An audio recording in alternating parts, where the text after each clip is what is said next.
Faly miarabantsika rehetra amin'ny anaran'i Jesosy Kristy mahatratra ity Pasika 2024 ity. Fatatsika fa ny Krismasy dia fifaliana nomen'Andriamanitra ho an'ny olona rehetra, ho an'izao tontolo izao. Fa ho an'ny mino kosa ny Pasika, ny fety lehibe indrindra amin'ny fetim-piangonana. Satria ho an'ny mino ihany ny fifalian'ny Pasika ary natao an'ny mino ihany ny famonjena izay nentin'i Kristy. Ny balika ny andro ankeo maraina raha hitantsika tsara, saingy tsy ho fahazavan'ny masoandro io ny manazava ny mpino amin'ity andro ity, fa ny fahazavan'ny Pasika. Velona Jesosy, resy ny fahafatesana sy ny herin'ny ota, natsangana tamin'ny maty ny Tompo, ary ny soratra masina hoe raha tsy natsangana Kristy dia foana ny fononareo ary mbola ao anatin'ny fahotanareo ihany ianareo, dia very koa izay efa nodimandry ao amin'ny Kristy. Nefa tsy izany, fa efa natsangana tamin'ny maty koa Kristy, dia tanteraka ny teny voasoratra hoe ny fahafatesana no resena ka levona, ry fahafatesanao aiza ny fandresenao, ry fahafatesanao aiza ny fanondronanao. Koa dia isaorana ny Andriamanitra izay manome antsika ny fandresena amin'ny alalan'i Jesosy Kristy Tompontsika, ilay ankalazaintsika anio nitsanganany tamin'ny maty. Amen. Petraka isika.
aoka iara-mitsangana ny fiangonana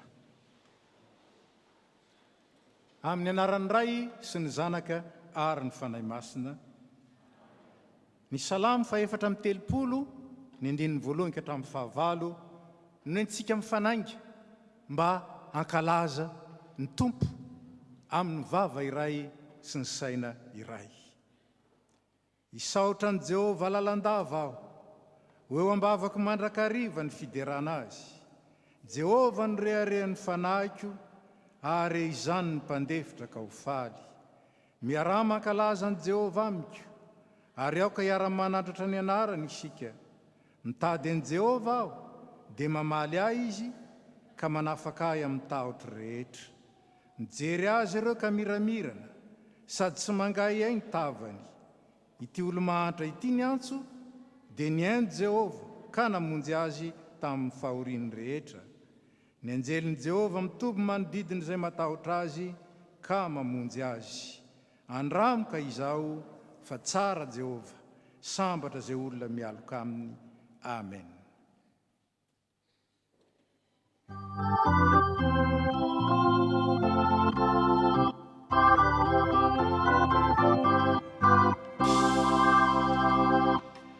Tafatsangana tokoa, alleluia.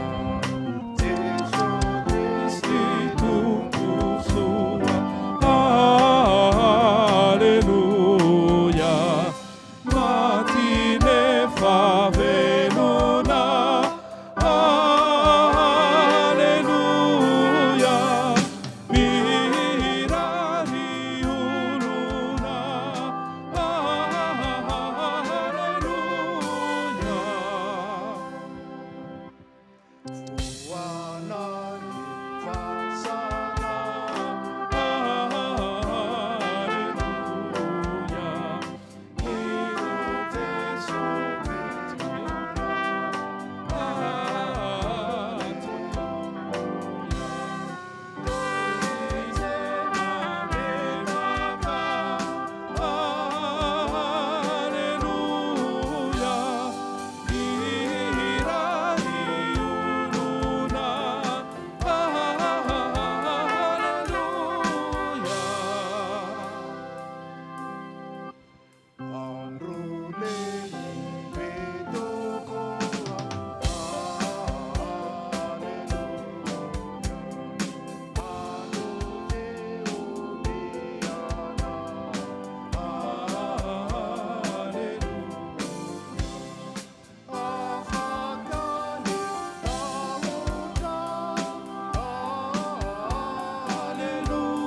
Ivavaka isika.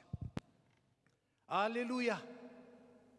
Raisy tompo ny saotra, ny dera ny laza, ny fiandrianana sy ny fanapahana, ary ny voninahitra ambony indrindra. Fa mendrika izany ianao, lay Andriamanitra pahary zao tontolo izao, ary namonjy anay tamin'ny alalan'i Jesosy Kristy, ilay maty, nefa nitsangana tamin'ny maty, nandresy ny fahafatesana sy ny herin'ny ho tao anay, ary mananangana anay olom-baovao ao aminy. Tompo, mankalaza anao zahay, fa tsara ianao, ary maneho ny fahatsaranao ny asanao rehetra. Amin'ity andro Pasika ity, dia tsarona indrindra ny teny fikasana, zay efa voasoratra eninjato taona talohan'ny nahatanterahany, manambara fa marina ianao, manambara fa tsisy Andriamanitra tahaka anao, ary manambara fa tsy azo toaina ianao rehefa miasa. Dia reto ny mpianakavy ny finoana, vorinao eto mba hankalaza anao, Tompo, atao feno mitafitafo ny fankasitrahana anao zahay, ary avaozinay aty anatinay indray ny fanolorantena, hino sy anaraka, ary anao ny sitraponao amin'ny zavatra rehetra. Dia atreo ty fivorina masina ity, avaozo ny fanahinay aty anatinay, mba ho vonika nompo ilay maty ho anay, sy nitsangana tamin'ny maty ho anay, ka mitarika anay ho amin'ny fiainam-baovao sy ho amin'ny fiainana mandrakizay. Dia amin'ny anaran'i Jesosy Kristy, ilay zanakao malalanao tokana, ary amin'ny alalany nanonana izany vavaka izany, misaotra ray zanaka ary fanahy masina. Amen. Petraka isika.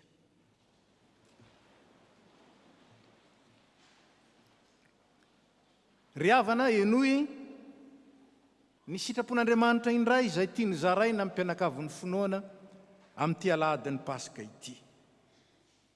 Aty amin'izao tontolo izao no ahitanareo fahoriana, hoy ny Tompo, nefa matoky zaho efa naharesy izao tontolo izao. Misaintsaina zany sitrapon'Andriamanitra zany isika, ary indrindra mametraka ny tenantsika, manoloana ny teny fikasan'Andriamanitra, ny promesy, dia iombom-bavaka isika. Ry Andriamanitra rainay izay ny an-danitro, monina any amin'ny manerinerina, ary tsy azo toaina amin'ny herinao sy ny fahatsaranao.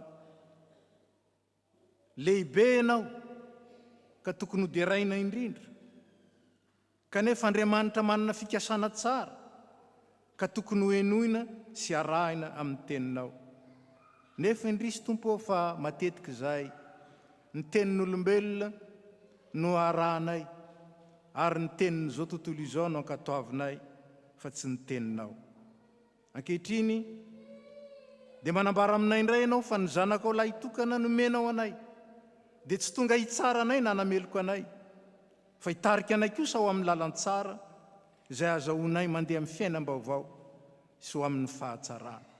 Ko ankehitriny Tompo mangataka aminao izay, vonoy ny heloka sy ny fahotanay rehetra, dia ny fiodinan'ny fonay, ny fandavanay ny sitraponao, ny fiantsonay anao ho tompotompo, kanefa zavatra hafa ny tomponay.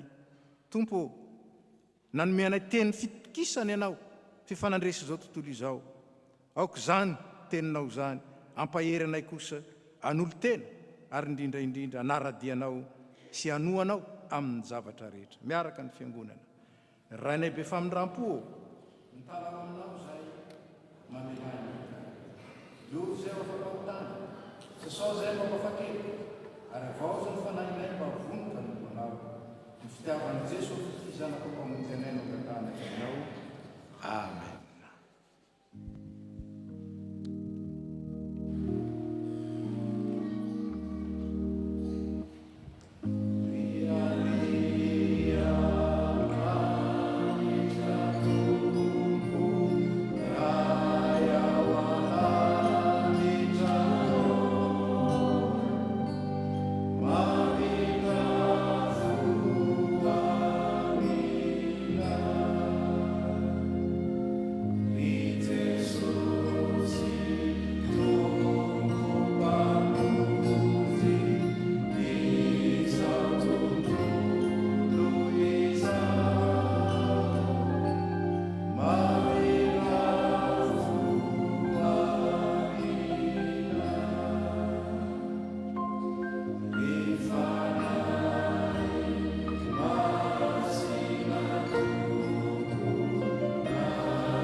Velona ny Tompo, nitsangana tamin'ny maty ny Tompo, fa velonay izy, ary nitsangana ho aizy izy.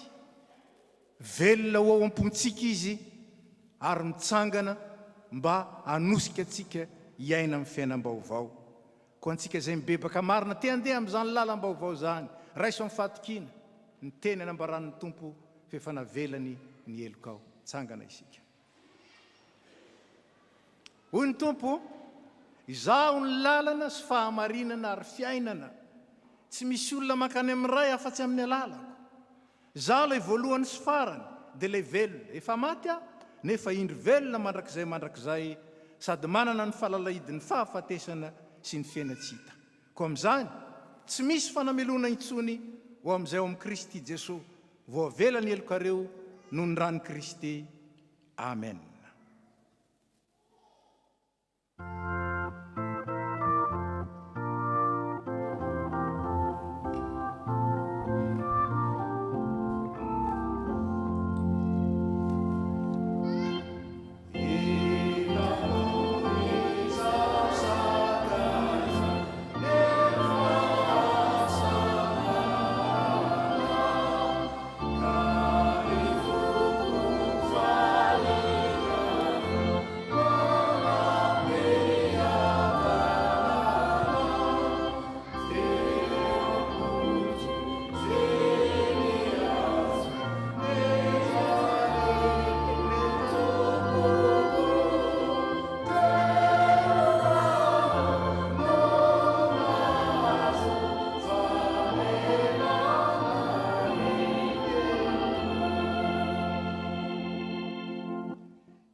Voninahitra ho any amin'ny avo indrindra ho an'Andriamanitra. Petraka isika.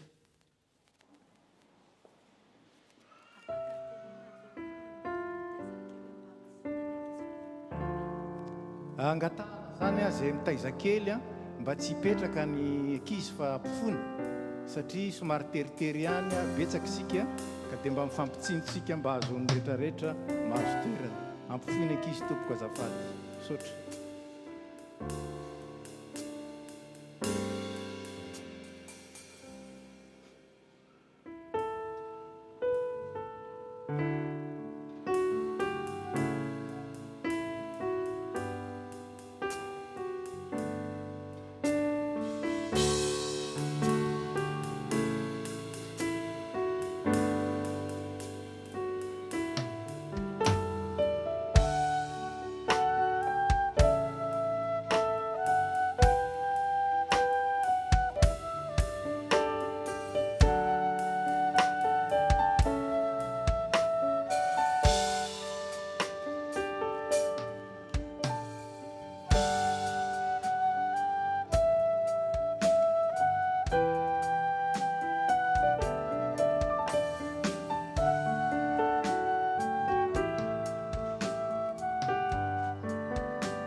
ny hevitry ny hoe paska dia ny hoe mandalo Andriamanitra, mamangy Andriamanitra, te hiteny amintsika izy, ary indrindra te hampahery antsika sy hampijoro antsika ho mpandresy manoloana ny adiny izao fiainana izao. Mialoha ny iakaran'ny tompony anjara ho amin'ny vavaka sy ny famakinany tenin'Andriamanitra, ataontsika ny hira 730 araka izay efa voalahatra. Andininy voalohany izy, faharoa ary fahatelo.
Iaraka maka ny soratra masintsika. Zany dia hitantsika eo amin'ny bokin'ny Isaia, toko 520, ny andininy voalohany ka hatramin'ny fahavalo. Isaia, toko 520, ny andininy voalohany ka hatramin'ny fahavalo. Dia raha antsika mamaky amin'ity teny diam. Tompo, ianao no Andriamanitra, anandratra anao sy ankalaza ny anaranao satria no tanterahinao ny zava-mahagaga izay efa nikasainao hatry ny elabe sady mafiorina sy azo itokiana. Nataonao lasa atotam-bato ny tanàna, noravanao tokoa ny tanàna mimanda, tsy vaniko tanàna tsony ny lapa mpiavonavina sady tsy atsangana itsony na oviana na oviana. Noho izany dia izy firenena matanjaka hanome voninahitra anao, ary ny tanan'ireo firenena lozabe dia aneo fanajana anao. Fa anao tokoa ny fiarovana mafy ho an'ny osa, eny fiarovana mafy ho an'ny malahelo ianao amin'ny andro mampahory azy ireny. fialofana amin'ny orana ianao sady alokaloka amin'ny ainandro satria fisafokin'ny mpanjakazaka dia toy ny oram-batravatra amelin'ny tamboho na toy ny ainandro mitarika ny tany karakaina resenao ny tabataba mpiavinavina eny toy ny andrakofandrahoana ny ainandro no ampanginana tsy horentsony ira-pandresen'ny mpanjakazaka eto amin'ity tendrombohatra tsiony ity ny tompo izao rehetra izao dia ny tompo an'izao rehetra izao dia no fanasana ho an'ny firenena rehetra fanasana amin'ny hena matavy mba divainy otrika ela dia hena matavy be sy fenitsoka ary divainy otrika ela sady madio tsara efeto izy no anafonany voalim-pisaonana izay nanarina ny vahoaka rehetra anafonany lambam-pahoriana izay nandrakotra ny firenena rehetra hofoanany tsy misy mandrakizay ny fahafatesana hofafan'ny tompony nanahary ny ranomaso amin'ny tava rehetra ary hoesoriny ny fahafambaraka nahazo ny vahoakany manerany any tany izany no ampanantenan'ny tompo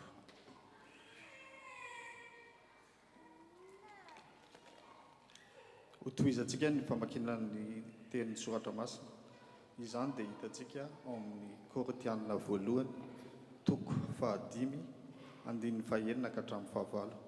Korintianina voalohany toko 5 andininy 9 ka hatramin'ny 19. Vakitsika amin'ny anaran'ny tompo. Tsy mety ve ny fireharehanareo? Tsy fantatrareo ve fa ilay ohabolana hoe levura kely foana dia mampiboaka ny koba manontolo esory io levura tranain'io izany hoe ny fahotana mba ho madio tokoa ianareo dia ho tonga koba vaovao tsy misy levura satria izany raha teo ianareo eny efa voavono i Kristy ilay zanak'ondrin'ny Paska ho antsika ka dia aoka isika hankalaza ny Paska tsy amin'ny mofo misy levura tranainy dia ny levura manambara fitondran-tena tsy valahara sy toe-dratsy fa amin'ny mofo tsy misy levura dia ny mofo manambara fitondran-tena madio sy toetra mahitsy. Amen.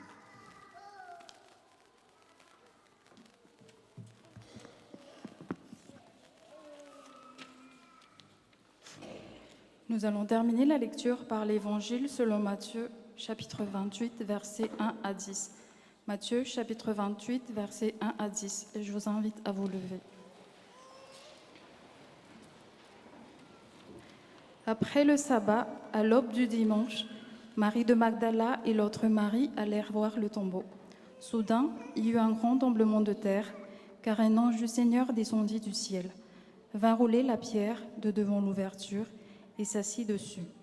Il avait l'aspect de l'éclair et son vêtement était blanc comme la neige. Les gardes tremblèrent de peur et devinrent comme morts. Mais l'ange prit la parole et dit aux femmes, « Quant à vous, n'ayez pas peur, car je sais que vous cherchez Jésus, celui qui a été crucifié. Il n'est pas ici, car il est ressuscité, comme il l'avait dit. Venez voir l'endroit où le Seigneur était couché et allez vite dire à ses disciples qu'il est ressuscité. Il vous précède en Galilée, c'est là que vous le verrez. Voilà, je vous l'ai dit. » Elles s'éloignèrent rapidement du tombeau, avec crainte et une grande joie, et elles coururent porter la nouvelle aux disciples. Et voici que Jésus vint à leur rencontre et dit, « Je vous salue. » Elles s'approchèrent, s'agrippèrent à ses pieds et se prosternèrent devant lui. Alors Jésus leur dit, « N'ayez pas peur, allez dire à mes frères de se rendre en Galilée, c'est là qu'ils me verront. » Amen.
mazava dia avy any an-danitra. Pâques, c'est la démonstration que la vraie lumière vient du ciel. Ny fanahy masin'Andriamanitra ny mitarika atsika sy hanokatra ny fotsika mba haizantsika mandray izany tokoa ny fiainantsika manontolo. Amen. Mipetraka amin'ny fiangonana.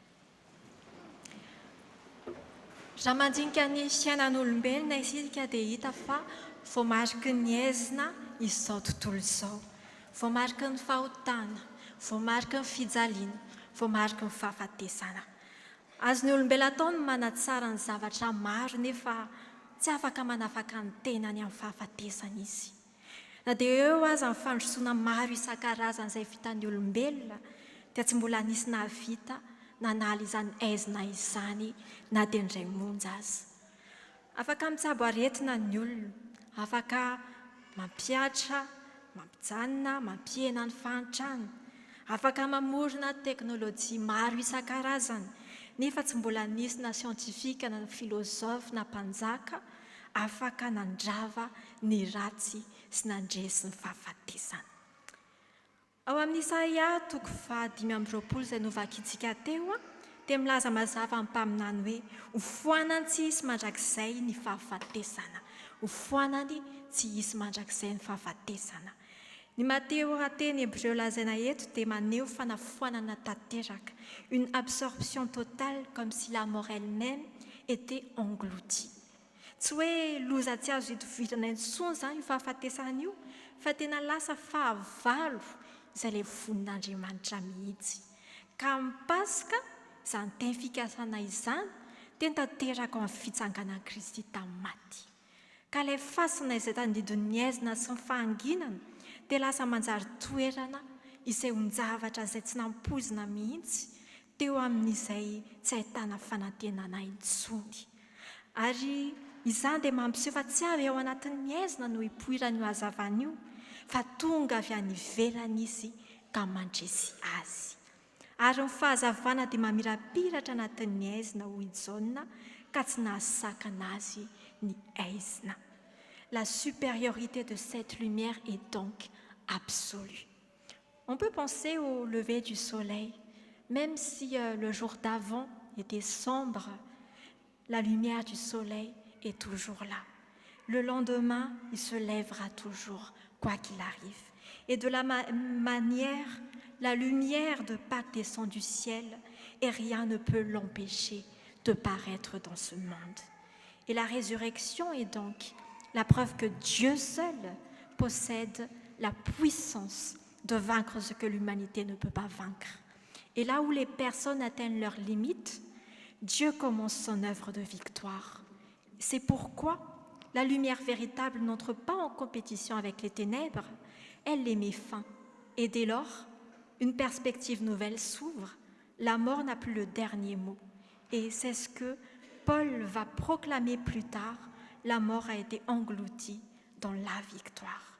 Mais cette victoire sur la mort ne peut être pleinement comprise sans considérer ce qui en est la cause profonde.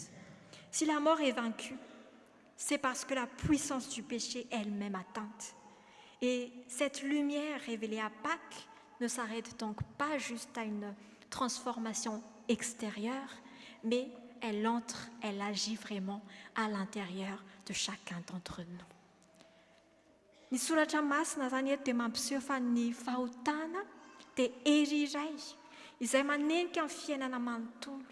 Fa mba hanazavana tsara n'izany hevitra izany dia mampiasa an'ilay viory Paoly ao amin'ny Korintiana 1:5. Ilay viory kely foana dia mampiboaka ny koba manontolo. Fantatsika tsara fa rehefa mampiasa ilay viory isika amina mofo dia mitombo be iny. Ka ilay mofo manontolo mihitsy miova endrika. Ka ohatran'izay ihany koa fahotana. Misy fiantraikany amin'ny fiainantsika manontolo. Manova ny fomba fisainantsika. Manova ny fomba fijerintsika. Ny fomba fiainantsika maneran'izao tontolo izao. Mitarika ny faniriantsika hiala amin'ny sitrapon'Andriamanitra. Ary manimba fifandraisana amin'ny olombelona samy olombelona, fa indrindrindrindra amin'ny olombelona sy amin'ny Andriamanitra, ka mampisaraka antsika an'Andriamanitra. Et pour Paul, ce vieux levain représente tout ce qui appartient à l'ancienne condition, qui est marquée par le péché et par la corruption. Mais à Pâques, une rupture s'opère. La lumière céleste révèle ce qui était dissimulé dans l'ombre, et c'est dans cette dynamique que Paul lance son appel. Purifiez-vous du vieux levain pour être une pâte nouvelle, puisque vous êtes sans levain. Car le Christ, notre Pâques, a été immolé. Purifiez-vous du vieux levain pour être une pâte nouvelle. Il ne commence pas par dire que vous devez faire quelque chose de vous-même. Il faut produire un effort quelconque, mais par une œuvre qui a été déjà accomplie par Christ. Et le fondement de cette purification ne réside donc pas dans l'être humain, mais dans le sacrifice de Christ lui-même. Dans la résurrection atteste l'efficacité totale. Le Christ ressuscité ne nous invite donc pas à améliorer légèrement notre ancienne vie, mais à renaître, à devenir une nouvelle créature. Si quelqu'un est en Christ, il est une nouvelle création. Les choses anciennes sont passées, voici toutes choses sont devenues nouvelles. Dieu ne se contente pas de nous pardonner, il nous renouvelle, il nous transforme. Et cette lumière céleste opère ainsi une double action. Elle révèle d'abord tout ce qui était caché, tout ce qui est manifesté lumière. Elle explose les zones d'ombre à l'intérieur de nous, afin de nous libérer. Et ensuite, elle purifie en profondeur, chassant la duplicité pour faire place à la sincérité et à la vérité. Et là où régnait la dissimulation, naît désormais une vie transparente devant Dieu. Tsy misy zavatra tsy azontsika afenina amin'ny tompo intsony fa hitany avokoa ireny zavatra rehetra iny. Ary io fanavaozana io dia mikasika amin'ny fiainantsika manontolo. Mampanaraka ny ao anatiny sy ny fiantsika ivelany. Manova ny laharam-pamenantsika ary indrindrindrindra mitarika antsika ho amin'ny fahamarinana sy ho amin'ny fahamasinana izay ny sitrapon'ny tompo ho antsika rehetra izao. Koa ny miaina ny hazavan'ny Pasika izany dia mitaky fiovana lalina ao anatintsika ao. Izay mandray izany hazavana izany dia tonga araka ny tenenin'i Paoly hoe zanaky ny mazava, olona no havaozin'Andriamanitra tanteraka miaina amin'ny fahatsoram-po sy amin'ny fahamarinana. Koa manahoana moa isika ankehitriny tena nandray izany fahazavana izany marina ve sa mbola miaina mamela ny aiziny izao tontolo izao hitarika antsika amin'ny safidintsika manontolo. Troisièmement, la lumière venue du ciel ouvre également une joie qui se trouve dans sa source même en Dieu. Dans la révélation biblique, la lumière est indissociable à la vie et aux communions restaurées avec Dieu. Là où est Dieu, fait resplendir sa lumière, et la joie en est le fruit naturel et essentiel. Et c'est ce que Ésaïe avait déjà annoncé comme conséquence. Le Seigneur essuiera les larmes de tous les visages. Il essuiera les larmes de tous les visages. Fampanantenana lehibe zany ry havana. Ary io fampanantenana io dia manana lafiny eskatolojika. Zany hoe mikendry ny fanatanterahana farany amin'ny famonjena izy, kanefa tsy ho amin'ny ho avy ihany zany, fa manomboka amin'ny ankehitriny. Manomboka amin'izao fotoana izao, amin'ny fangatsiarovana ny fitsanganan'i Kristy tamin'ny maty, dia efa fifaliana lehibe no atono antsika rehetrarehetra. Ka amin'izao Pasika izao dia tsy ny ho avintsika ihany akory no jeren'Andriamanitra, fa dia n'izao dia efa ovainy isika rehetra raha manaiky marina isika. Ka io hazavana avy any an-danitra io izany dia tsy mampanantena fifaliana fotsiny, fa efa manome sahady ny santatry ny fifaliana izay miandry antsika any an-danitra any, raha manaiky any tompo marina isika. Ary Matteo 5:20 dia mampiseho tsara an'izany. Tonga teo amin'ny fasana ny vehivavy, sady nalahelo izy ireo mivery hevitra no ny fahafatesany Jesosy. Kanefa rehefa niala teo izy dia niova tanteraka. Dia niala aingana tao am-pasina ireo vehivavy io Matteo, sady natahotra no faly tokoa. Eto dia hitantsika tsara ny fifanoherana, sady matahotra izy no faly. Hoe ahoana koa ary izany hoe sady matahotra no faly. Kanefa n'ilay tahotra resahana eto dia tsy ilay hoe ilay tahotra mampitorakovitra akory, fa tena fahatsapana sy fanekena ny fiasan'ny fiandrianan'Andriamanitra. C'est une conscience bouleversante d'être face à une réalité qui dépasse toute mesure humaine. Ary ilay fifaliana kosa dia avy amin'ny fanambarana azy amin'ny fiainam-baovao atolotry ny tompo antsika izany, izay nitsangana tamin'ny maty ary nandresy ny fahafatesana. Dieu fait triompher la vie là où la mort semble souveraine. Et cette joie est d'autant plus remarquable qu'elle coexiste avec l'épreuve. Elle ne nie pas les souffrances, elle ne nie pas les larmes. C'est normal de pleurer, d'être triste dans notre vie. C'est ça l'humanité. Mais elle les traverse par une espérance fondée sur l'œuvre achevée de Christ. Et c'est ça la différence entre une personne qui a vraiment Christ et une personne qui n'a pas encore Christ. Parce que même face à des épreuves, on se lève toujours, on se tient toujours debout, parce qu'on sait qu'on n'est pas seul dans ces épreuves-là. On a Christ avec nous, qui nous accompagne tout au long de notre vie. Et l'apôtre Paul prolonge magnifiquement cette dynamique en disant « célébrons donc la fête ».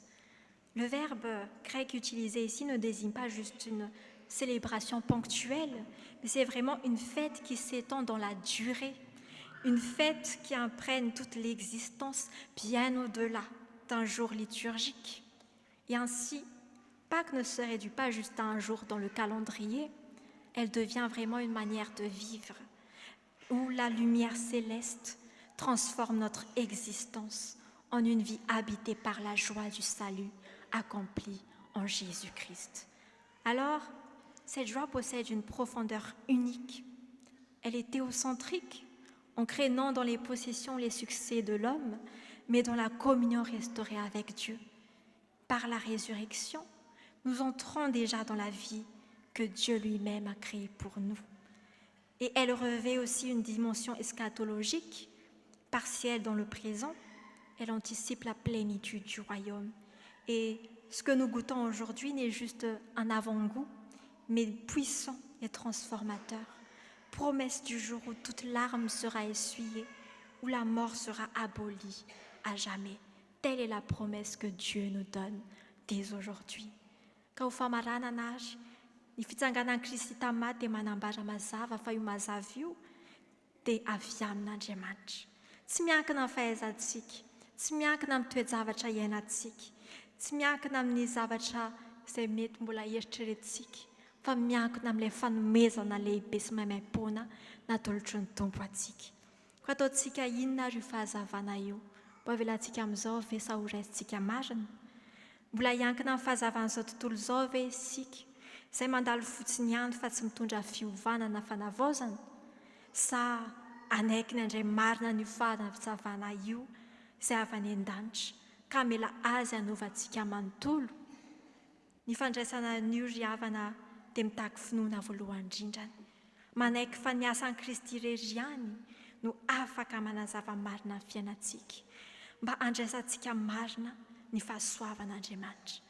Fa mitaky valiny avy amintsika ihany koa io, hoe manaiky marina ve isika ny aina amin'izany fahazavana izany, andaha ny hitahiry ny aizina rehetra izay mbola ao anatintsika ao, ary manaiky ny fahadiovana, ny fanovana izay atolotry ny tompo antsika, mba hahafahantsika mandeha amin'ny fahitsiana sy ny fambarinana tokoa, tsy no ny fanerena, fa no ny fiainana no havaozin'Andriamanitra.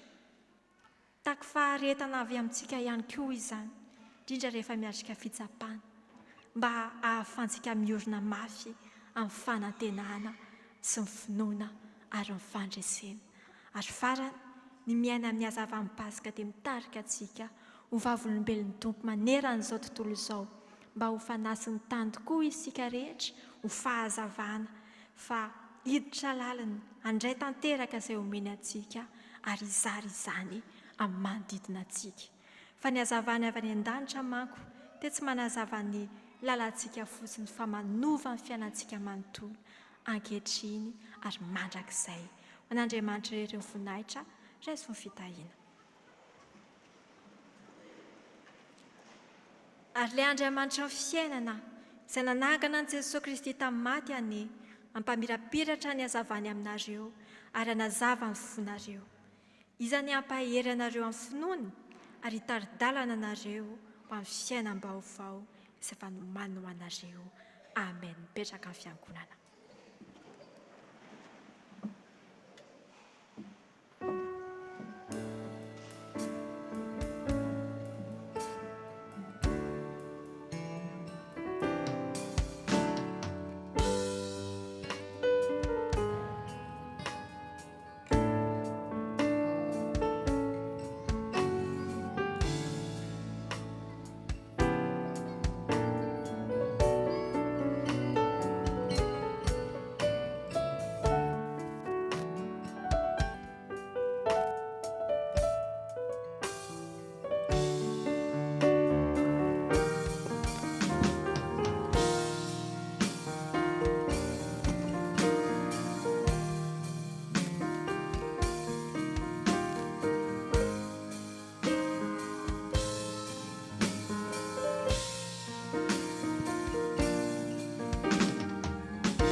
Et je vis comme une mer de verre, mêlée de feu. Et ceux qui avaient vaincu la bête et son image, et le nombre de son nom, debout sur la mer de verre, ayant des harpes de Dieu. Et ils chantent le cantique de Moïse, le serviteur de Dieu, et le cantique de l'agneau en disant: tes œuvres sont grandes et admirables, Seigneur, Dieu Tout-Puissant.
glorify thy name, for thou art holy.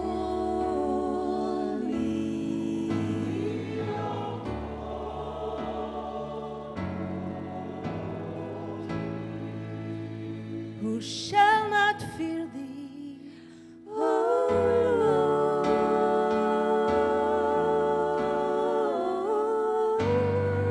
and glorify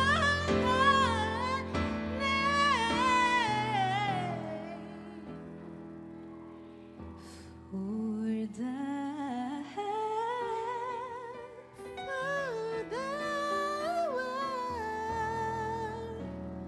for thou art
aorinan'ny atokopihira dia anjarantsika indray ny mankalaza sy manome voninahitra ary nideran'Andriamanitra amin'ny fanonatsika ny fanekem-ponoana faharoa natsoina hoe fanekena Nisiana na Nisie Constantinople izay marihana tsara fa fanekem-ponoana iraisam-ponoana ary indrindra anandratatsika indray ny finoantsika ilay Andriamanitra namonjy antsika tamin'ny alalan'i Jesosy Kristy ary mitarika antsika ho amin'ny fiainam-baovao sy ny fiainana mandrakizay.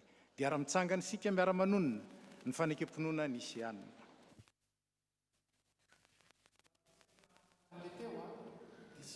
Mitehaka ho antsika rehefa avy eo, mitehaka ho an'ny Tompo. Isika mino an'Andriamanitra iray, raitsy to, mpanao ny lanitra sy ny tany, ary ny zavatra rehetra, na ny hita na ny tsy hita. Ary mino an Jesosy Kristy Tompo iray, zanan'ilay tokan'Andriamanitra, nateraky ny ray ny talohan'izao rehetra izao, ny mazava avy amin'ny mazava, Andriamanitra tokoa avy amin'Andriamanitra, nateraka fa tsy natao, ray amin'ny zavatra rehetra, izy ny naharin'izao rehetra izao. Noho ny amintsika olombelona, misabo famonjenantsika, dia nidina avy tany an-danitra izy, ary natao ny fanahy masina nofo, avy tamin'ny rivotsiny, dia tonga olona izy. Nombona teo amin'ny azo fijaliana amin'ny fanavotanantsika, tamin'ny anapahan'ny Pilato izy, mijaly izy ary maty ny nalevo. Nitsangana tamin'ny andro fahatelo, araka izay voasotatra izy. Niakatra ao an-danitra izy, ary mipetraka ao an-tanana ampavanana ny ray. Avy any evidy iray amin'ny voninahitra, tsara ny veloka sy ny maty, ary mandrakizay ny fanjakana. Isika mino ny fanahy masina, Tompo sady mpanome aina, izay avy niraisy ny zanaka, ka hitsahona sy ankalazaina miaraka niraisy ny zanaka. Izy dia miteny tamin'ny isika mino ny fiangonana iray, miorina amin'ny fanambaran'ny apôstôly, ary manerana izao tontolo izao. Isika manaiky ny batisa iray famelan-kelika, sady manantena ny fitsanganany maty, ary ny fiainana mandrakizay. Amen. Petraka isika.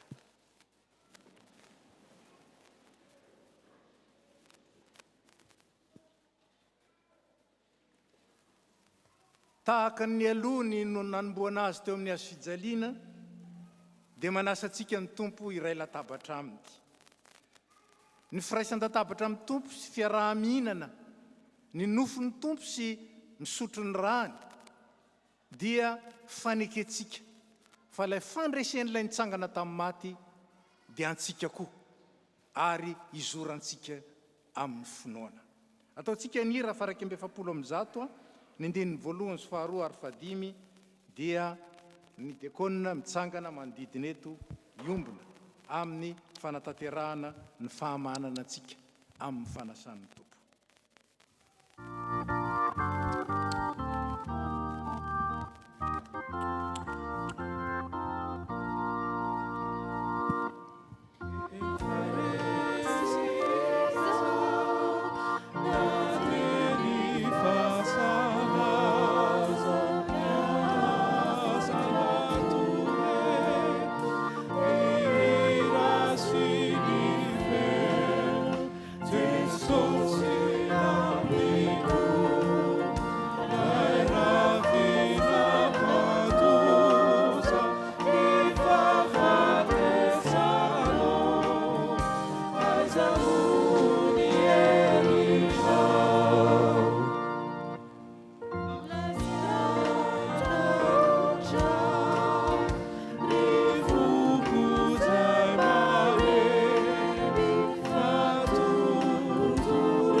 Ary anio koa dia tononona ho anao ny fiadanany tompo hiara-mitsangana isika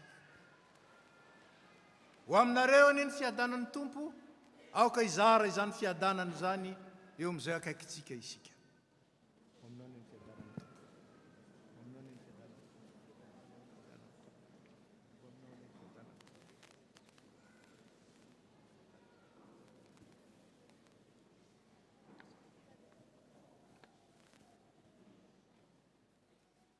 asandrato ny fonareo eo amin'ny tompo aoka ho deraintsika ny tompo Andriamanitra eny tokoa tompo aray masin'Andriamanitra mandrakizay mahefa ny zavatra rehetra mety tsy mahavonjy ny saoranay ianao amin'ny fotoana rehetra sy amin'ny toerana rehetra amin'ny alalan'i Jesosy Kristy tomponay izay tianay sy nanolo tena hamonjy anay amin'ny alalany koa ny deran'ny anjely ny fiandriananao hitsaoan'ny fanapahana sy ny fahefana rehetra anao amin'ny tahotra ary arahany fiangonana ny an-danitra sy ty an-tany midera ny anaranao amin'ny fiobiana ary zahay koa ankehitriny tompo dia miara-manandratra ny feona ihany ka mifanajana lehibe ny arana mideranao hoe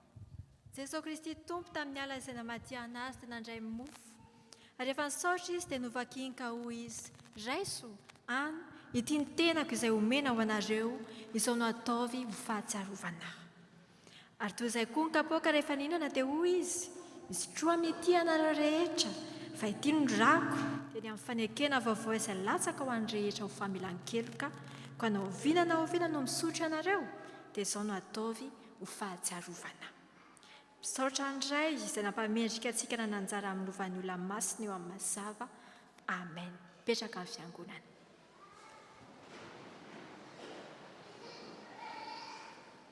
ry kristiana malala aoka isika ahatsiaro an'i Jesosy Kristy izay maty ny solo antsika sy nitsangana tamin'ny maty ho famarinana antsika dia efa natom-pihavanana natolotr'Andriamanitra antsika izany ary aoka isika hiara-misaotra sy hivavaka ka efa midimbiasa antsika izany saotranao izay Andriamanitra rainay tompony lanitra sy ny tany fa no famindramponao aminay mpanonta mahantra dia nomenao ny zanakao ilay tokana mba tsy ho faty rehetra mino azy fa nana fiainana mandrakizay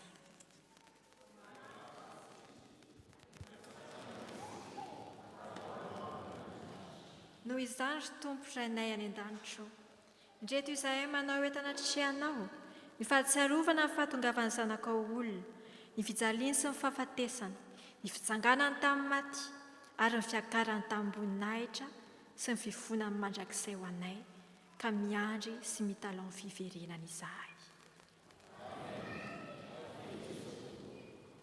ankehitriny ray eo ahidiny fanay masina mba hameno ny fonay ka andraisanay ny tomponay amin'ny finoana velona amin'izao izy manantona anay amin'ny alalan'izao fanasana izao fa mifanainao masano arianao amelomanao anamasinanao ary anomezanao anay ny zava-tsoa rehetra amen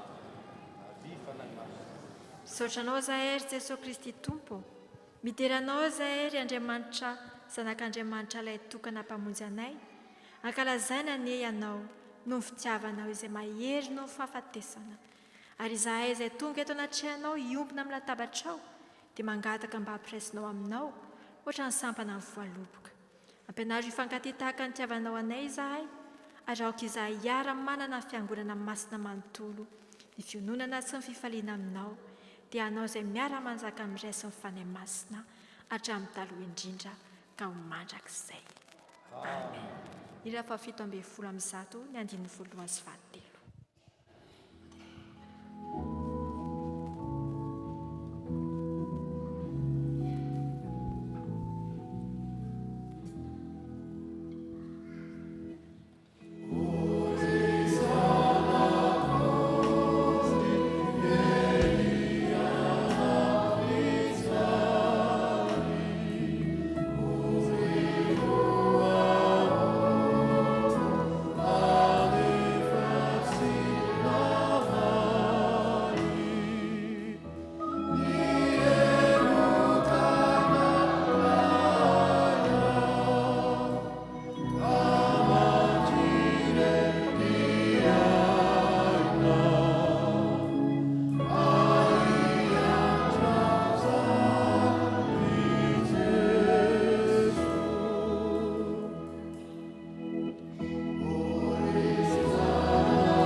zanak'andriamanitra izaso ianao ary satria efa nandray ny fanahy maha zanak'andriamanitra isika dia izany no ahafahantsika miara mivavaka manao hoe rainay ô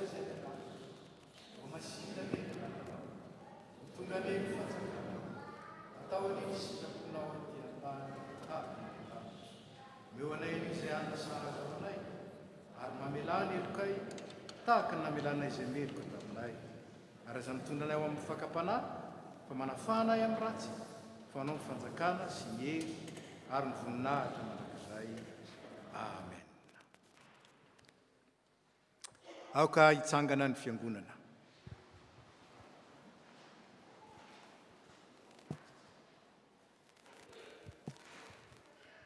Ny mofo izay vakitsika dia firaisana amin'ny tenan'i Jesosy Kristy tompontsika izay nomena ho antsika.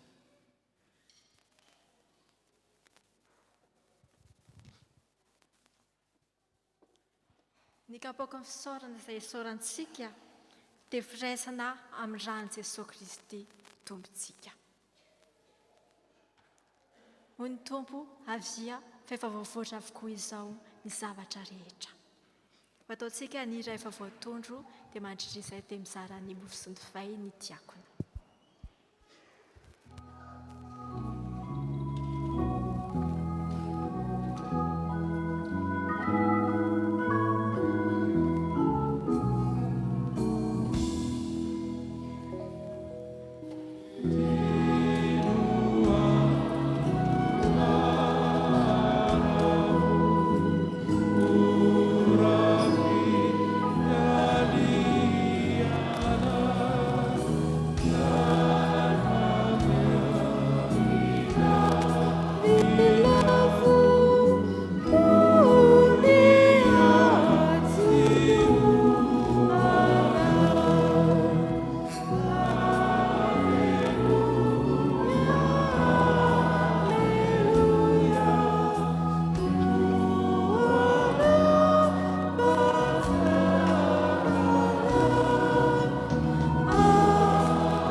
hoy ny tompo raiso any ity ny tenako izao no ataovy fahatsiarovanahy.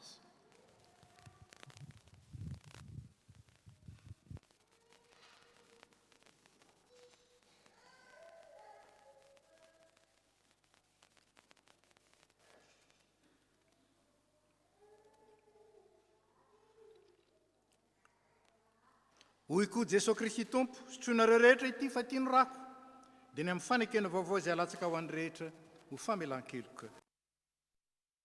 Tsiarovanahy.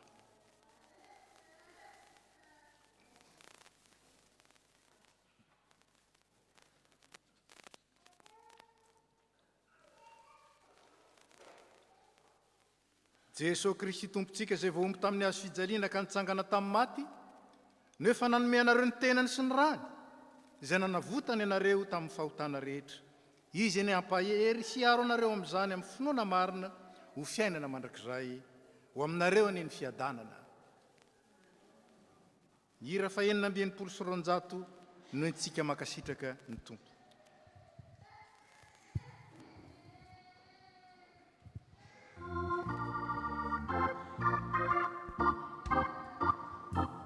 « 266 ry Jesosy tompo ianao isaorako tokoa izao.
Mariana fa rehefa mivoaka eto isika dia misy sac poubelle ery anangonana ny kapoka.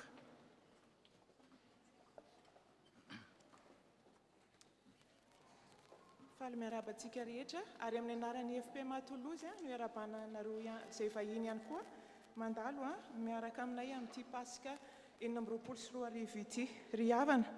Endre manao ahoana fitiavana nasehoan'Andriamanitra ao antsika dia ny antsoinantsika hoe zanak'Andriamanitra.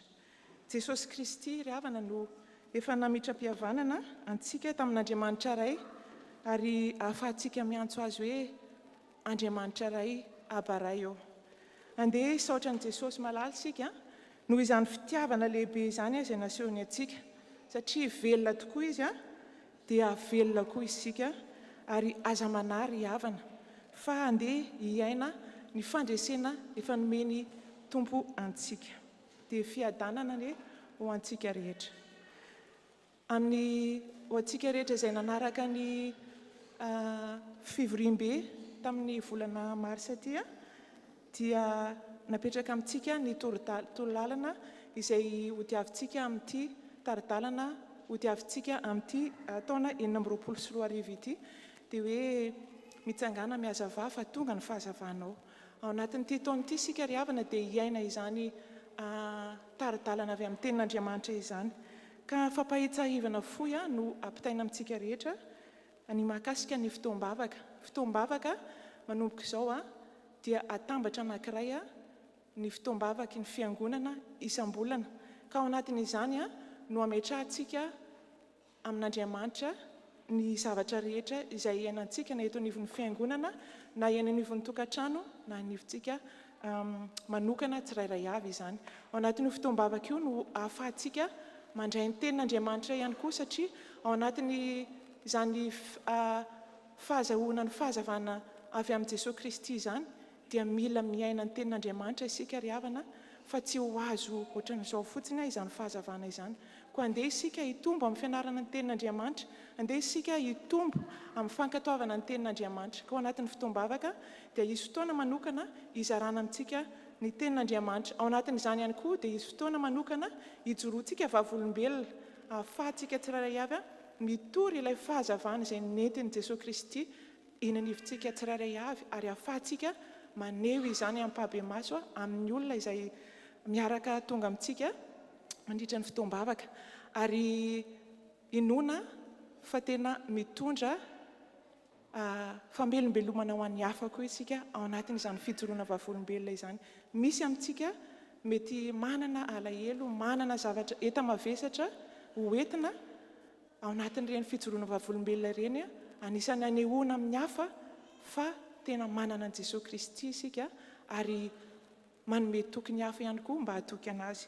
Ka dia asaina isika ny amin'ny volana aprily dia amin'ny asabotsy ho avy izao amin'ny 2 ora tolakandro ao amin'ny Vieux Temple. Amin'ity taona ity ihany koa dia ampatsahivina isika fa mankalaza ny jobily fa 7 taona nitandreman'ny mpitandrana Elezia Andriamiandra amin'ny vady, ary dia fankalazana an'Andriamanitra zany amin'ity taona ity. Efa misy ny tsangam-bato izay ho atolotritsika amin'izany fotoana izany, ka manararaotra indrindra ny atsika marobe tonga eto amin'ity fiangonana ity, mampatsiahy atsika fa rehefa mivoaka atsika dia misy stand mahakasika izany. Raha misy fanontaniana, misy zavatra manitikitika atsika na hoe te hanolitra isika, tery am-panahy hanao fanomezana, satria tena na voaray maimai-pona isika amin'ny alalan'ny fitariana izany mpanompon'Andriamanitra izany teto amin'ny fiangonana, dia andeha hiaraka ananganao izany tsangam-bato izany isika, ka afaka manatona ny tompony andraikitra ery am-piaravana.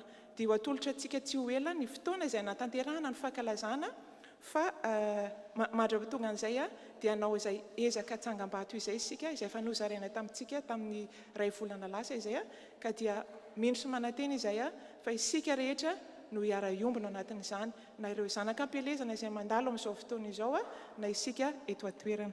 Dia misaotra indrindra ary manantena antsika hiaraka androso eo amin'ny tompo, hiaraka hitombo eo amin'ny tompo hatrany, satria dia tsarovy fa ray ihany isika ao amin'ny tompo. Misaotra tompoko.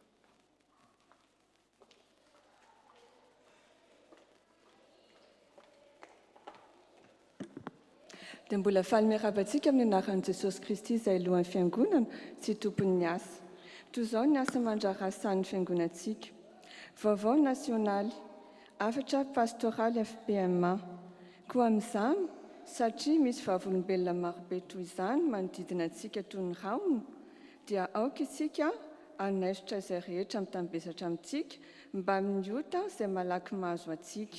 Ary aoka isika hiazakazaka amin'ny faharetana amin'izao fiazakazahana filokana napetraka eo anoloantsika izao. Hebreo 12:1. Na ray hafatra pastoraly FPMA itsika fiangonana izay ho ampitaina amin'ny vala sy ny sampana. Fisaorana Zagabe Grand Sud 9:20. Misaotra ny tompo isika fa vita soma tsara ny fotoana rehetra izay natrehantsika tamin'ny Zagabe Grand Sud tany Sainte-Tulle. Amin'ny fofen'ny fankasitrahana no hisaorana antsika tsirairay sy ny isa-tokantrano no ny fiarah-miasa, ny tolo-tanana sy ny fanoratena rehetra nataontsika na totosa izany fotoana izany. Vavaka sy mitsodrano anareo amin'ny anaran'i Jesosy Kristy lohan'ny fiangonana, amin'ny anaran'ny Ibrao sy Kopila ny andrindran'ny Zagabe atsimo. Fiofanana SAP KNPL. Ny fiofanana SAP KNPL manaraka eto anivon'ny FPMA dia tariny révérend Dr Seth Rasundjaibe amin'ny alarobia izao, amin'ny valoralina amin'ny alalan'ny Zoom, ary mitondra ny lohahevitra hoe les ennemis de la vie d'église. AMF National Cœur Uni 2026. Rendez-vous du 14 au 17 mai à Damary-les-Lys pour le Cœur Uni 2026. Rapprochez-vous de la FNM pour plus d'informations. Les inscriptions sont toujours ouvertes jusqu'au 12 avril. Vaovao fartany, fiarabana sy hafatra Paska enina amby roapolo sy 4 arivo. Avy amin'ny mpitandrina mpandrindra ny fatsanana Pasteur Charles Rakotondramanana sy ny filohan'ny fatsanana Nadia Delmotte. Tsy ato izy fa efa nitsangana. Matio toko 7 andiny fahenina voalohany. Velona Jesosy, afaliana no mameno ny fo. Miaraba ny vahoaka an'Andriamanitra rehetra eto amin'ny faritany Atsimandrefana, nahatratra izao vaninandro lehibe izao dia ny andro Paska. Ny fiadanana sy ny fifalian'ny Paska anie hitoetra sy hanjaka hatrany eo amin'ny fiainantsika tsirairay. Dia hiredareda hatrany ny hafanam-pontsika eo am-panatotosana ny andraikitra nomeny tompo ireo mpanaraka azy. Mijoroa hatrany ho vavolombelon'ny Kristy voaombo sy nitsangana tamin'ny maty. Vaovao ivelany, concert Entreprise. L'association des chrétiens professionnels engagés a la joie de vous inviter au concert évangélique qu'elle organise le samedi 25 avril à partir de 18h30 à l'auditorium de Balma, au 6 avenue François Mitterrand. Le concert sera animé par le groupe Entreprise, entrée gratuite, libre participation aux frais, place limitée. Idatiki eo amin'ny fafana ny QR code sy ny roy amandriana ny toerana. 15 taona ny Radio Gaskar. Mankalaza ny 15 taona ny Radio Gaskar ary noho ny fiarah-miasa amin'izy ireo hatrizay dia manasa antsika izy ireo andray anjara amin'izany fankalazana izany. Ny fotoana dia amin'ny alahady 7 aprily manomboka amin'ny 12 atoandro ao amin'ny Chalet des Moissons. Sakafo atoandro io miaraka amin'ny tarika baobab ka 45 € ny olon-dehibe ary 20 € ny ankizy latsaky ny 12 taona. Fandriodian'izao ary ny toerana fa voafetra amin'ny alalan'ny QR code Eloaso. Hitantsika io, ao koa no ahitantsika ny sakafo. Vaovao tafo. Raky mpisaorana, misaorana Jehovah ary fanahiko ary aza misy adinonao ny fitahiany rehetra. Salama 7:2.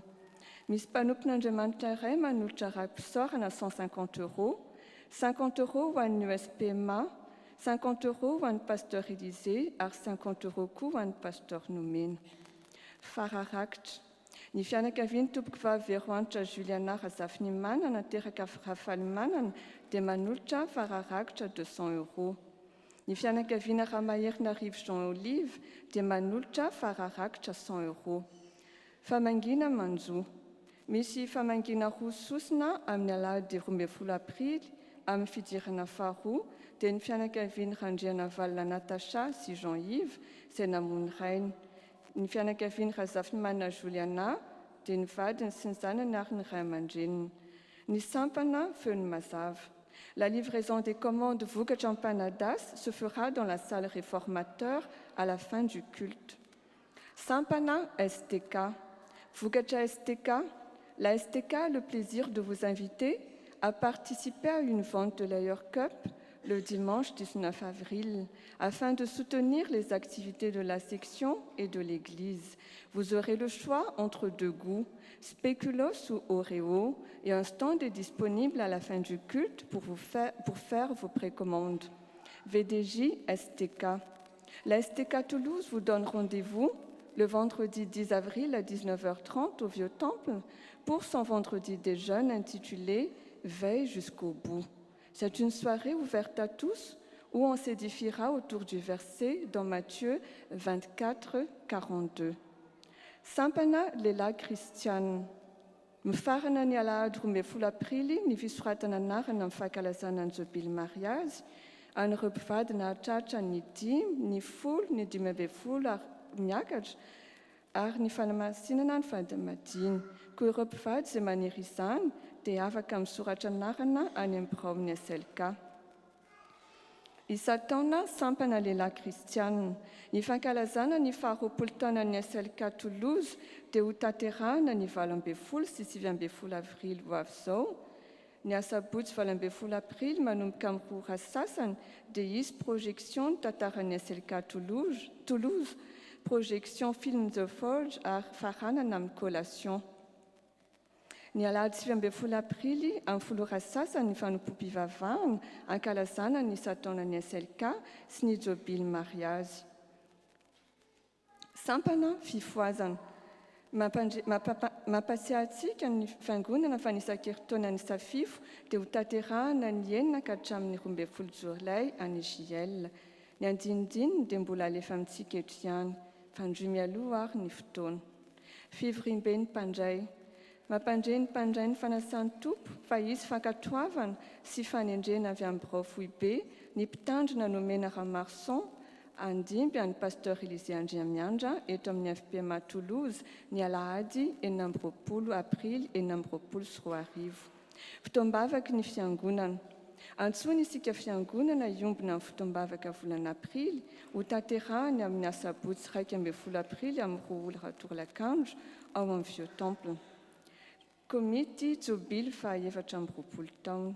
Mitony fanangonana izay fotsika amin'ny Tsangambato natokana ho amin'ny fankalazana ny 40 taona ny tandreman'ny pasteur Élisée Andriamiandra mivady sy ny fanamariana ny fandehana ny sotro ronono.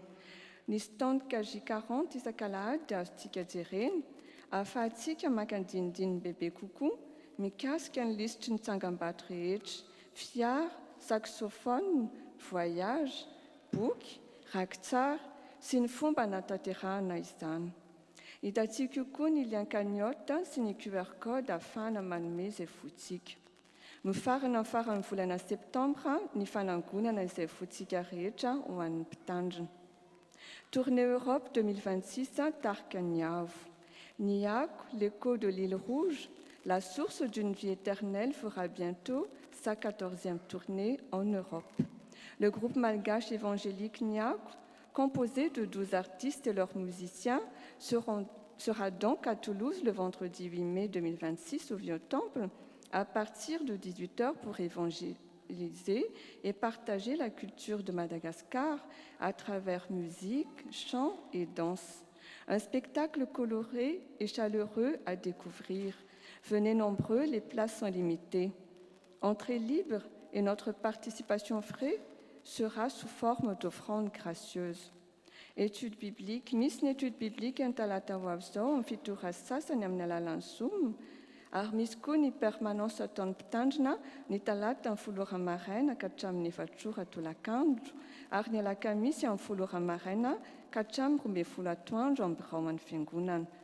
Ny tompon'anjara amin'ny fanadiovana ny trano anio dia ny SVK sy ny SLK. Toy izao ary ny diarintsika manaraka. Alahady 12 aprily, fanompoam-pivavahana fidirana indroa amin'ny 8 sasany sy amin'ny 12 maraina any amin'ny Vieux Temple. Ny alahady 18 aprily dia fanompoam-pivavahana fidirana iray amin'ny 10 sasany maraina any amin'ny Vieux Temple ary fankalazana ny sataona ny sampana SLK sy Jobily mariazy. Alahady 19 aprily, fivoriam-ben'ny mpandray ary fanompoam-pivavahana fidirana tokana any amin'ny Vieux Temple amin'ny 10 sasany. Misaotra antsika naharitra hatramin'ny farany ary voninahitra amin'Andriamanitra irery ihany.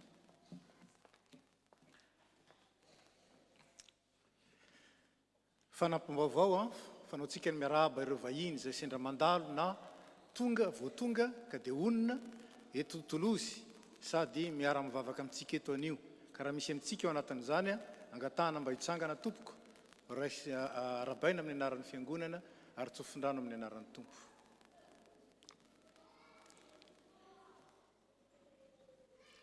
Dia faly zay mandray anareo ary miaraba anareo tonga soa eto amin'ny FPMA Toulouse.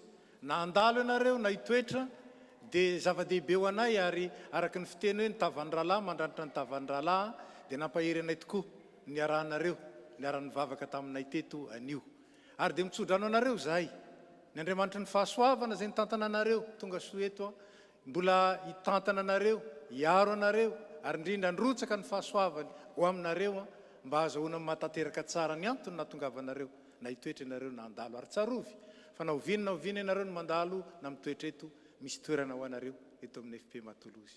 Dia misaotra indrindra ary dia mirary soa tompoko afaka mipetraka nareo. Dia fanaontsika koa ny miarahaba ireo zokiolona izay nahatratra ny tsingeritaona naterahana ny anniversairany tamin'iny volana lasa iny ny volana martsa zany. Misy miravavy izy ireo. Raha eto ianareo dia angatahana mba hitsangana. Ramatora Kotomalala, Janine Louisette. Totseo izy ary Ramato Vitry Monique. Dia faly zay miarahaba anareo mirahavavy natratra ny tsingeritaona nahaterahanareo indray. Miara-mifaly aminareo ny zandrinareo, ny zanakareo eto amin'ny fiangonana, satria efa nataon'ny tompo hompiraitam-potsika noho ny amin'ny Kristy. Ka dia mizara ny fifaliana aminareo ary indrindra mitsodrano anareo mba hoeniky ny fitahiana ho tehirizin'Andriamanitra hatratra ny ela indrindra ary indrindra hifanatitra amin'ny taranaka. Dia indraminay ny teny ao amin'ny Salamo 119:9 manao hoe matoky ny tompo mandrakariva ianareo ry olony loary ao anatrehany ny fonareo fa Andriamanitra noaro ho antsika. Misy etaetam-po maro tokoa izay mipololotra avy ao am-po ho anareo vavaka ary faniriana, kanefa Andriamanitra no mahefa izany ka dia manasa antsika rehetra iombona amin'ny hivavaka isika. Tompo Andriamanitra misaotra anao zay noho ireo zokinay, noho ireo ray aman-dreninay izay nitahinao ka nahatratra ny tsingeritaona naterahany tamin'iny volana lasa iny. Fitahinao Andriamanitra ary indrindra famindramponao sy fiarovanao nahatratraran'izany. Dia misaotra anao zahay ary makasitraka anao ny amin'ny fitondranao azy ireo ary dia mbola mametraka ny fiainany eo amin'ny mpialantananao. Ny ankehitriny sy ny hoaviny rehetra aoka ianao niantoka azy ary araka ny teninao dia aoka ny fahatokiny ianao ho hivadika ho fitahim-panahy hatrany hatrany ka isa maraina avaozonao an'izy ireo ny fitahinao manana ambiampy.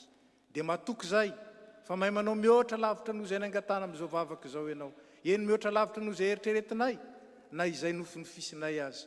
Dia anao ny dera sy ny haja ny voninahitra aoka kosa ho an'ireto havanay reto ny fahafianon'ny fitahina avy eny ambony avy aminao ilay loharano-tsoa rehetra. Dia amin'ny anaratsoan'i Jesosy Kristy. Amen. Dia mahazo mipetraka ianao. Saotra tompoko.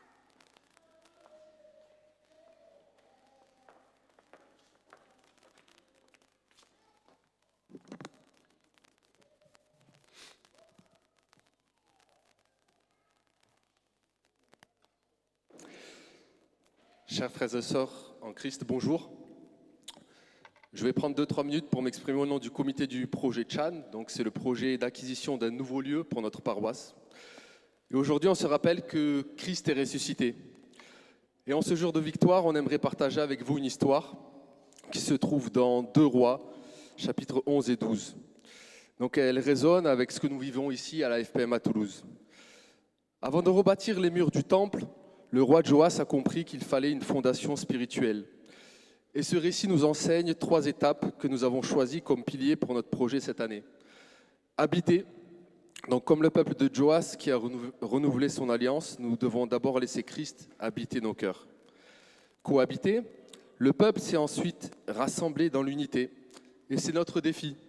Apprendre à vivre ensemble comme une seule famille, au-delà de nos différences.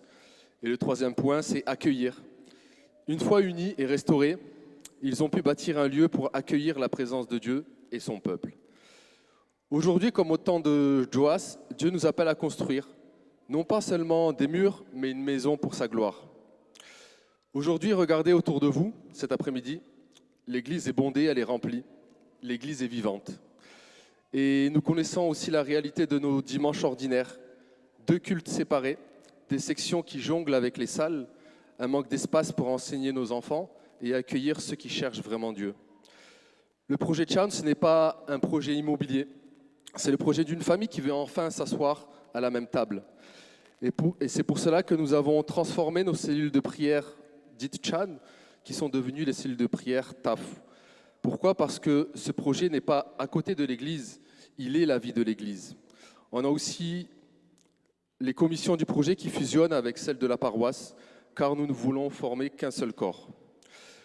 Concrètement, aujourd'hui, où est-ce que nous en sommes ? Grâce à votre fidélité, au 28 février, le montant du compte s'élève à 222 066 €.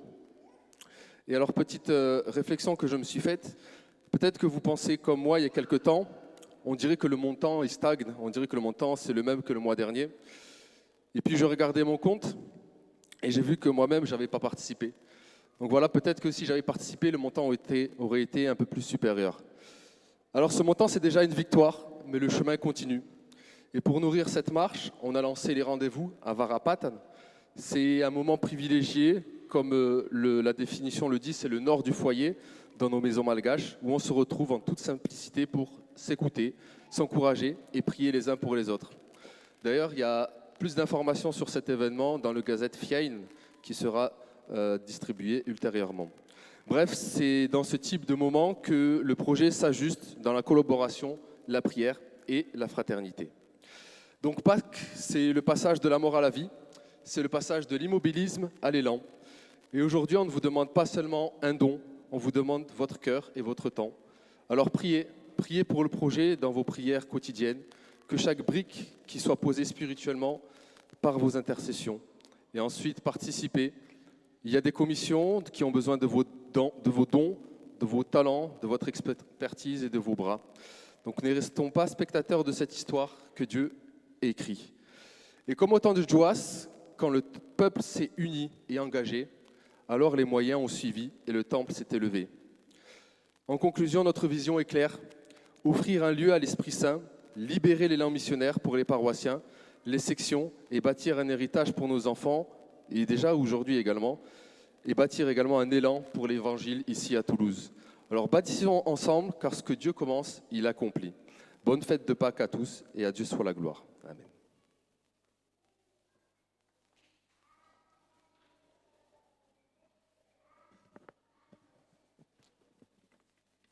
Indraindray tsika dia miaina. Ilaina ihany no mifampahery. Ary noho izany manoloana an'ireo asa be dehibe izay miandry antsika, dia aoka hifampahery isika. Ngambany mety tsy afaka miteny, fa afaka mitehaka kosa hifampahery amintsika samy isika.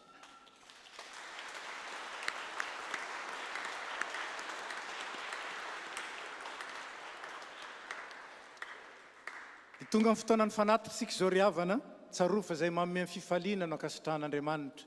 Ny diakona sasany dia anaty rakitra ho an'izay mitondra lelavola eny am-pitoerana. Fa ho an'izay mandoa amin'ny carte bleue kosa, dia misy tokotelo eto anoloana ary toko roa ary aoriana, afaka manatona eny tsika raha vao manomboka ny hira. Ataontsika amin'ny mpanantanterana an'izany ny ila fa 128. Tsarofa izay manome fifaliana no ankasitrahan'Andriamanitra.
Petraka isika.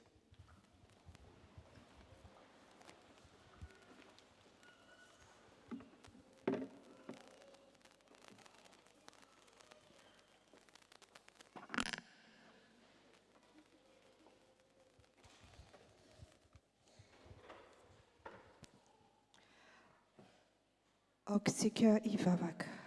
Ry Tompo raha malalo, raha nay amin'ny alalan'i Jesosy Kristy Tompo. Misaotra sy mankasitraka anao izahay fa tanteraka soamantsara izao fotoana izao, izay nahafahanay indray niombona sy niaraka nanandratra ny feonay hankalaza ny anaranao. Misaotra Tompo fa mbola nampatsahivonao anay androany, ny alehibe ny fitiavanao maty ho anay, koa tamin'ny ranao soa Jesosy no mbola nahavotanao anay mandraka ankehitriny.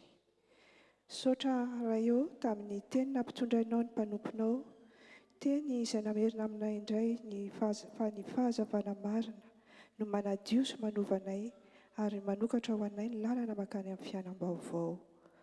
Tompo, tianay entinao aminao ireo namanay izay tsy afaka nanatrika izao fotoana izao, ninona anton'izany, fangio izy ireo Tompo mba tsy ho diso anjara amin'ny fahasoavanao. Mavaka aminao izahay ho an'ity fiangonana misy anay ity. Misaotra Tompo tamin'ny fitahianao anay nandritra izay taona maro izay. Misaotra tamin'ny nanomezanao anay ny mpitandrina Elize nandritra ny 40 taona. Ianao no nampijoro azy, nanome hery azy, nanome tanjaka sy fahendrena ary nahafahany namafy ny teninao sy namahana ny ondronao. Ankehitriny Tompo tonga ny fotoana hisotroany ronono, koa mametraka ny fikasana rehetra ao ambany fitarian'ny fanahinao masina izay. Ao ny fikarakarana ny KJ 40.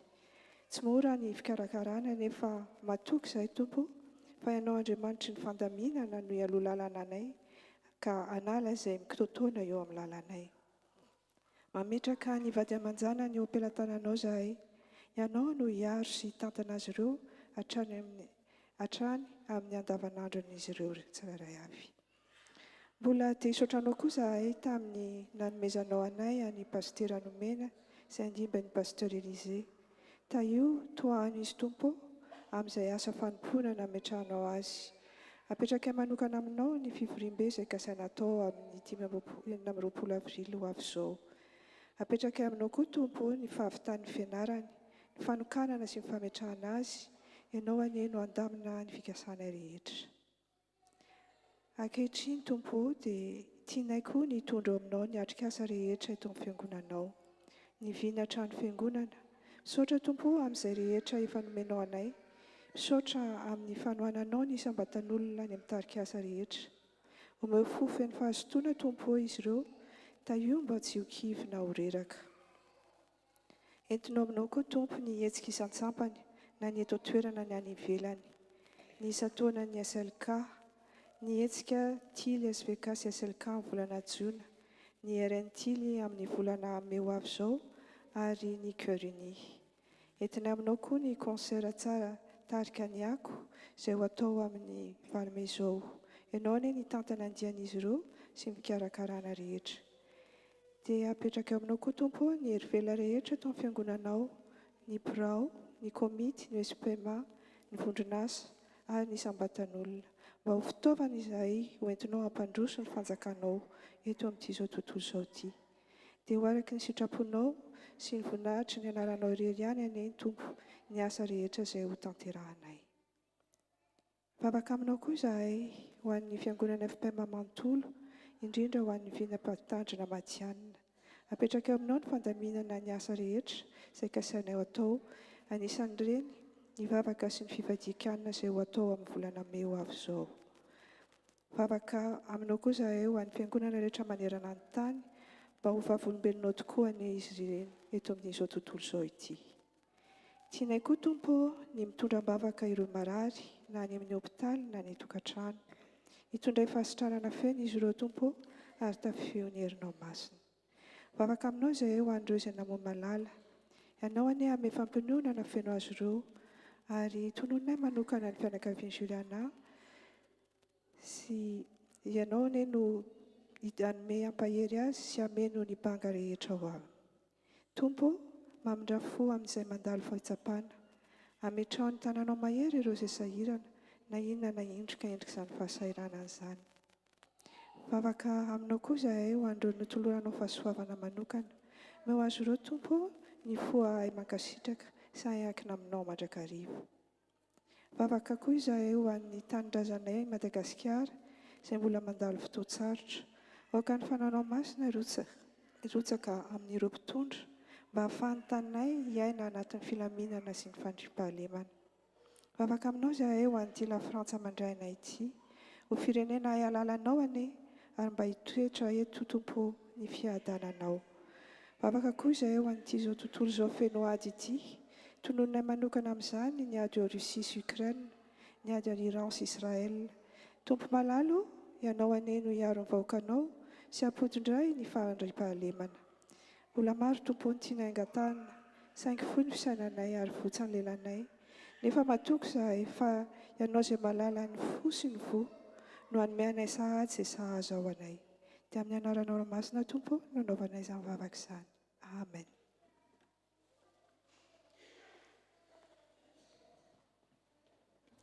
Dia misaotra an'Andriamanitra isika afaka natateraka izao fitoam-pivavahana fankalazana izao. Ho azy irery anie ny voninahitra, ny fitaim-panahy kosa dia eo amintsika rehetra. Mamarina ny fotoana isika ka mpitsanganana no anaovantsika ny hira fa 970 ny andininy voalohany sy faharoa melohan'ny afatra sy ny tsodrano ary ny andininy fahatelo aorinan'ny afatra sy ny tsodrano. Rehefa mipetraka isika dia ivoaka izay mianadahy miaraka amin'ny vadiko andray tanananareo ery andalatsara ary dia amin'ny anaran'ray sy ny zanaka ny fanahy masina tononona rehefa eny izay. Tsangana isika tompoko.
zao no afatra ho antsika avy amin'ny tenin'Andriamanitra tao amin'ny aiziny ianareo fa iny fa ao amin'ny fahazavan'i Kristy kosa ankehitriny satria efa tafaray aminy koa manana fitondran-tena tahaka ny olona ao amin'ny fahazavana satria ny fahazavana dia mamokatra ny soa ny rariny ary ny itsiny isan-karazany. Atanteraka izany raisy ny tsodranotononona amin'ny anaran'ny tompontsika ary Andriamanitra ny fiadanana izay nitondra ny Jesosy tompontsika mpiandro ondry lehibe hiala amin'ny maty mitondra ny ranony fanekena mandrakizay izy ane atanteraka anareo amin'ny tsara rehetra anao ny sitrapony ka hiasa ao anatinareo izay akasitrahana eo masony amin'ny alalan'i Jesosy Kristy tompontsika. Matoky le ny antso anareo izy atanteraka izany amin'izay matoky azy. Amen. Ny andininy fahatelo.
Raha izanaka ary fanahy masina izay hatramin'ny taloha indrindra ka ho mandrakizay. Amen.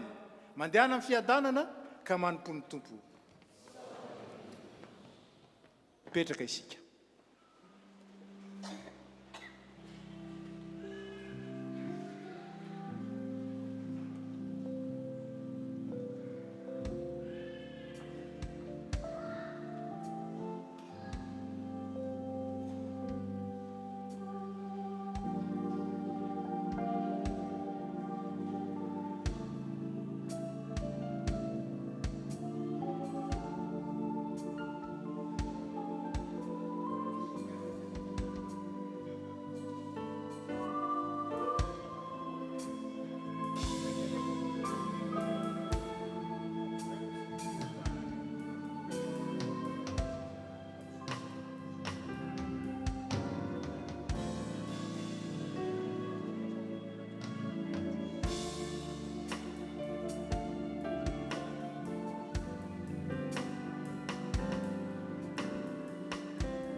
Amin'ny anaran'ny Ray sy ny Zanaka ary ny Fanahy Masina.